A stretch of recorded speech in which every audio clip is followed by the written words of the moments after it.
Welcome. Today we're going to learn how to find 1/4 of 100.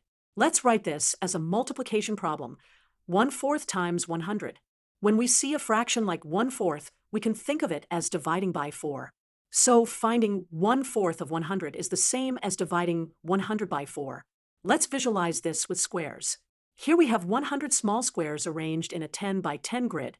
We want to split these squares into 4 equal groups. Let's solve this step by step. To divide 100 by 4, we can set up a division problem. 100 divided by 4 equals 25. Each of our 4 groups contains 25 squares. Let's count them. 25 in each section. So 1/4 of 100 equals 25. We can verify this.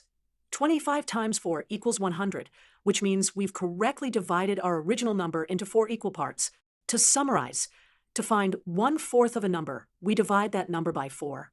In this case, 1/4 of 100 is 25.